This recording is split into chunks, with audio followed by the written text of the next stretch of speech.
Obadiah chapter 1। ओबयाह का दर्शन। हम लोगों ने यहोवा की ओर से समाचार सुना है, और एक दूत अन्य जातियों में ये कहने को भेजा गया है, उठो, हम उससे लड़ने को उठे।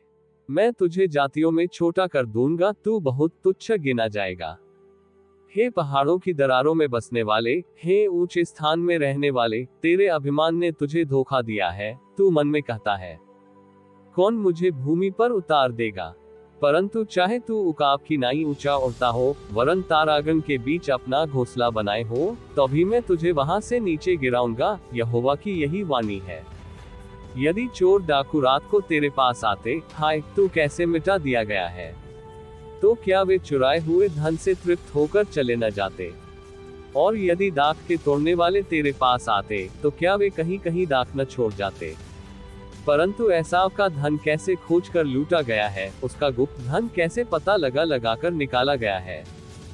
जितनों ने तुझसे वाचा बांधी थी, उन सबों ने तुझे सिवाने तक ढकेल दिया है। जो लोग तुझसे मेल रखते थे, वे तुझको धोखा देकर तुझ पर प्रबल हुए हैं। वे तेरी रोटी खाते हैं, वे तेरे लिए फंदा लगाते हैं, उसमें कुछ समझ नहीं है। यहोवा की यह वाणी है, क्या मैं उस समय अदोम में से बुद्धिमानों को और एसाव के पहाड़ में से चतुराई को नाश न करूंगा? और हे तेमान, तेरे शूरवीरों का मन कच्चा न हो जाएगा, और यो एसाव के पहाड़ पर का हर एक पुरुष घात होकर नाश हो जाएगा। हे एसाव, एक उपद्रव के कारण जो तूने अपने भाई याकूब पर किया, तू लज्जा से ढपेगा और सदा के लिए नाश हो जाएगा। जिस दिन परदेशी लोग उसकी धन संपत्ति छीन कर ले गए, और बिराने लोगों ने उसके फाटकों से घुसकर यरूशलेम पर चिट्ठी डाली, उस दिन तू भी उनमें से एक था।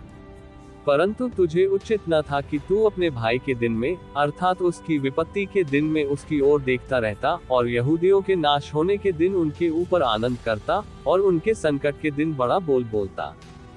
तुझे उचित न था कि मेरी प्रजा की विपत्ति के दिन तू उसके फाटक से घुसता, और उसकी विपत्ति के दिन उसकी धन संपत्ति पर हाथ लगाता।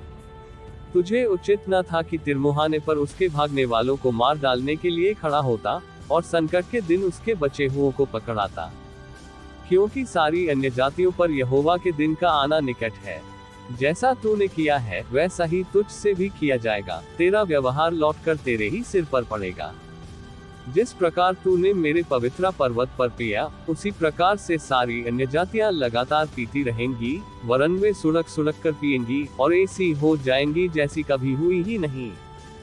परंतु उस समय सिर्योन पर्वत पर बचे हुए लोग रहेंगे, और वह पवित्र स्थान ठहरेगा, और याकूब का घराना अपने निज भागों का अधिकारी होगा।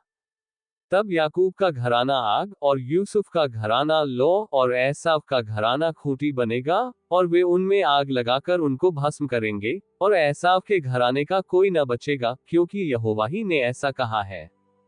दक्षिण देश के लोग एसाव के पहाड़ के अधिकारी हो जाएंगे, और नीचे के देश के लोग पलिश्तियों के अधिकारी होंगे, और यहूदी एप्रैम और समरिया के देहात को अपने भाग में कर लेंगे, और बिन्यामीन गिलाद का अधिकारी होगा। इस्राएलियों के उस दल में से जो लाग बंधुआई में जाकर कनानियों के बीच सारपत तक रहते हैं, और यरूशलेमियों में से जो लोग बंधुआई में जाकर सपारद में रहते हैं, वे सब दक्षिण देश के नगरों के अधिकारी हो जाएंगे। और उद्धार करने वाले एसाव के पहाड़ का न्याय करने के लिए सिर्योन पर्वत पर चढ़ाएंगे, और राज्य यहोवा ही का हो जाएगा।